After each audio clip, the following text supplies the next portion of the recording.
আমি স্ক্রিনে একজনকে দেখতে চাচ্ছি, এটা একান্ত একটু পার্সোনাল ব্যাপার, তারপরেও আমি সবাই আছেন, একান্ত পার্সোনাল ব্যাপার, তারপরে আমি একটু এখানে উল্লেখ করতে চাচ্ছি। আমাদের সামনে এখানে আম্মার সময় ছিলেন, উনি ডিজিএসএসএফ ছিলেন, রুমি সাহেব ছিলেন। রুমি সাহেব উপস্থিত আছেন? জি, I can see your hand. Rumi সাহেব, আপনার নিশ্চয়ই মনে আছে, I owe you an apology. আপনার নিশ্চয়ই মনে আছে যে একটা মিছিল হয়েছিল একবার, সেই পুরন ঢাকা থেকে আমিন বাজারে, এবং পুরো মিছিলটা আমি হেঁটে এসেছিলাম, আম্মাও ছিলেন সেই মিছিলে। তো সেই মিছিলে আহ, অনেক ভিড় হট্টগোল।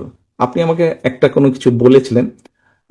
আই এম ভেরি সরি, আমি সেদিন আপনার সাথে একটু রুড ব্যবহার করেছিলাম, কোন বিভিন্ন সবকিছু মিলে। I am very sorry for that. আমি অনেকদিন চেষ্টা করেছি আপনাকে রিচ করার জন্য, একটু এক্সপ্রেস মাই অ্যাপোলজি, আমি সুযোগ পাইনি, আজকে সুযোগ পেয়েছি। I am really sorry for that. Thank you. সকলে ভালো থাকবেন, সুস্থ থাকবেন সকলে, এবং সকলের কাছে আমি আপনাদের সহযোগিতা প্রত্যাশা করছি। আসসালামু আলাইকুম। আমি কৃতজ্ঞ থাকি, আপনার কাছে কৃতজ্ঞ থাকবো। আপনি যেটা বলেছেন, thank you very much. I remember it. Thank you. Thank you.